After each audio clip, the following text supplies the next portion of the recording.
L'homme le plus dangereux de notre époque,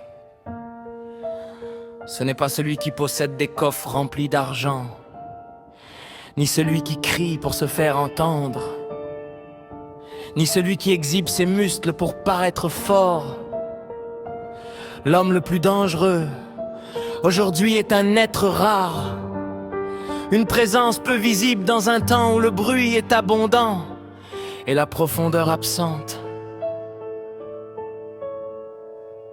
C'est l'homme qui ressemble au loup dans sa nature, affamé et pourtant capable de dire non, non pas par faiblesse, mais parce qu'il est maître de ses désirs. Il discipline son âme et lui apprend à ne pas se courber devant une tentation née d'un moment de faiblesse.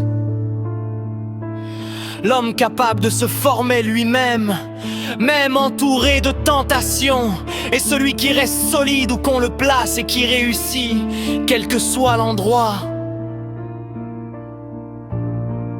Lorsqu'il entre dans une relation avec une femme, il ne le fait pas pour combler un vide ou tuer le temps, comme les faux hommes. Il s'y engage pour éprouver le chemin. Est-ce une voie sincère ou une simple étape passagère? Il remarque les détails que d'autres ignorent. Et s'il ressent que la relation ne correspond pas à sa valeur ou ne respecte pas sa profondeur, il se retire en silence. Il s'éloigne avec la tranquillité du loup, sans explication, sans supplication, sans se retourner.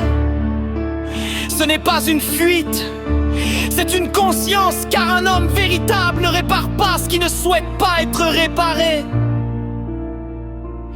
L'homme le plus dangereux est celui qui ne devient pas esclave de ses désirs. Il ne tombe pas à la première tentation et ne laisse pas son instinct le mener comme un troupeau. Il les maîtrise avec le regard du loup qui observe tout sans se laisser emporter par quoi que ce soit. Il traverse les épreuves et dit non, cela ne me ressemble pas et cela ne correspond pas à mes principes. Ce type d'homme est rare. Rare parce qu'il ne se fabrique pas, rare parce qu'il ne se déguise pas, rare parce qu'il reste debout dans un temps où beaucoup se vendent pour un plaisir passager ou un gain dérisoire. Et quand tu le rencontres, tu sais que tu es face à un homme différent. Un homme qui porte le calme du loup, sa force intérieure et sa vision lointaine, une force invisible mais profondément ressentie. Voilà l'homme le plus dangereux.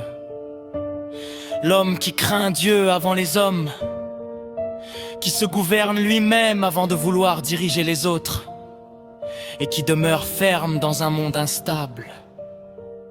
L'homme devenu une monnaie rare.